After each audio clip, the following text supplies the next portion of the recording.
Guys, how's it going? Welcome to this video. All right, so we're doing a diagnosis and a replacement of the um, O2 sensor on a 2014 Accord. So if you're getting a code, a check engine light, I'm pretty sure you guys are getting a code or a check engine light. Code's probably P0134. Air to fuel, oxygen sensor. I think this is bank 1 upstream. You guys have this issue. A lot of times it's just a really difficult issue to. Sometimes it's pretty simple. You change out the oxygen sensor, light goes. You clear the light goes off. It doesn't come back. Other times you replace the oxygen sensor and you can't get the light off. You clear it and then you drive it for the drive cycle and then it comes back again. And I'm going to give you guys some tricks on what to do if you guys have this issue, because it seems to be a common issue, and it is not just an issue for Accords or Hondas. It's an issue for like a bunch of different vehicles. And not only that, but it's a tedious issue because once you change out the O2 sensor, you think it'll be fixed. You clear the light, but every time you have to go through that drive cycle.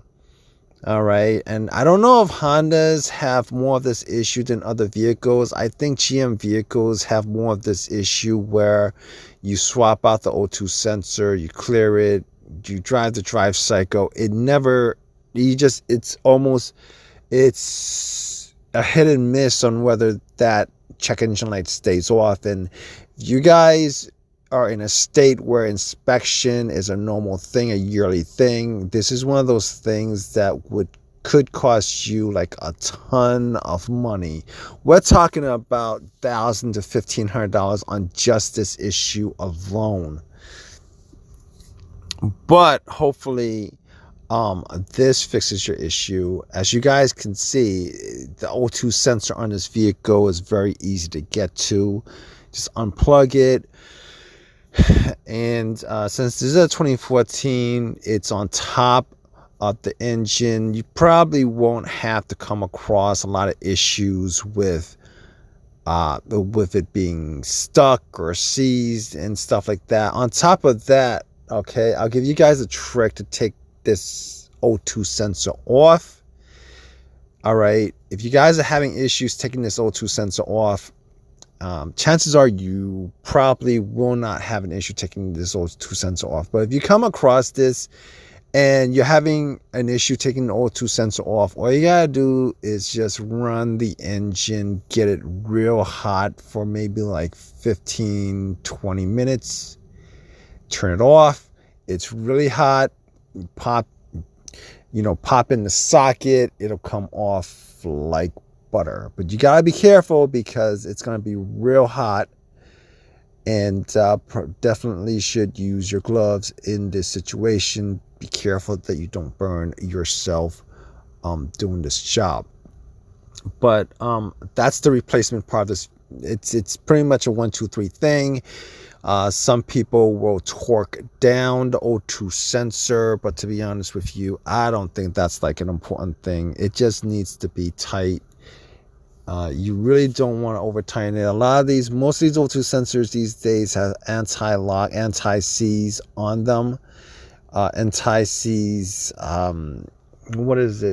grease on them, so that you don't really need anti-seize. I mean, so in any case, let's get back to what you guys would do after you guys swap it out. After you guys swap it out, okay, the thing you guys should do is to clear the code. You guys need an OBD2 reader, clear the code, and then you guys would go through a drive cycle. Hondas are pretty good with drive cycles. Toyotas take forever to do the drive cycle. If you guys don't know what the drive cycle is, essentially it's around 20 to 40 miles for the most part. Toyotas takes a lot longer. Hondas are some of the shortest drive cycles. All right, essentially during the drive cycle, the computer would just go through each and every sensor in the vehicle, and it'll figure out whether data gets sent to the computer, whether the data is correct or not, if it's inaccurate, or if it's off. It doesn't mean data from the sensors. Check engine light goes off. That's how you got your check engine light to begin with. Okay, so you drive through the drive cycle, you put in OBD2. As long as you have most of the monitors except for one incomplete, it's probably best to have all the monitors incomplete. I mean, all the monitors complete. You can have one incomplete, all right, and pass inspection. If you have more than one incomplete, then you won't pass inspection. So if you have, I don't know how many monitors on these Hondas, maybe 10 or 11, maybe like 8. I'm not quite sure, but you can have like 7 completed and you're good. 7 of the 8 completed, you're good. All right. Obviously, you can get an OBD2 scanner, a cheap one from Walmart or Amazon, any of these places. Pop it in.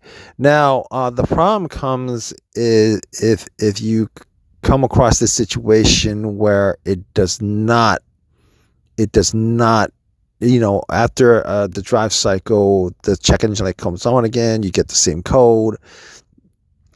In these situations, I'll tell you guys what, you want to make sure that O2 sensor that you got, best case scenario is probably just to get an OEM from Honda, and you probably should just get it from Honda. I'm not quite sure how much it costs more.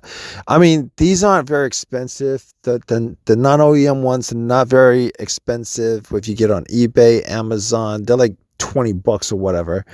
I don't know how much they charge. Honda charges. They might charge like 60, 70, $80 or whatever. But if you guys want this job, if you guys want to just do this one time right, and just because here's the thing about O2 sensors, all right? There's so many of them. A lot of them are similar to each other. Even the plugs are similar to each other.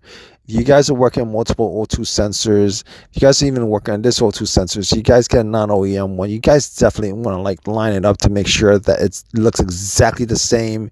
You want to make sure that the wire is the same. A lot of times the wire is on the non-OEM ones are either longer or a little bit shorter. It gets very confusing. All right. Just to avoid that code coming back, you guys definitely should probably, if you guys if you guys want to avoid any kind of issues, you probably definitely just get an OEM. Go to Honda, your local Honda dealership and get that, and then pop it in. Hopefully that solves your issue. Now, if it doesn't solve your issue and you keep on having that code come up, you might want to try some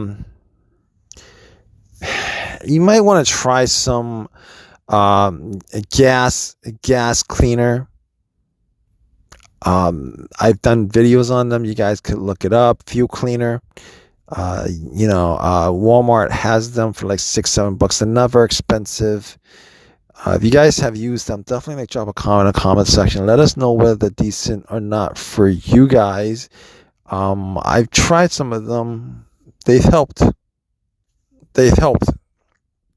Cheap fix in a bottle if it gets rid of your problem. In any case, I hope this has helped you guys out with this situation. If you guys have any questions, definitely leave a question in the comments section. Please subscribe, please give me a thumbs up, all that good stuff. Appreciate your time, guys. Take care.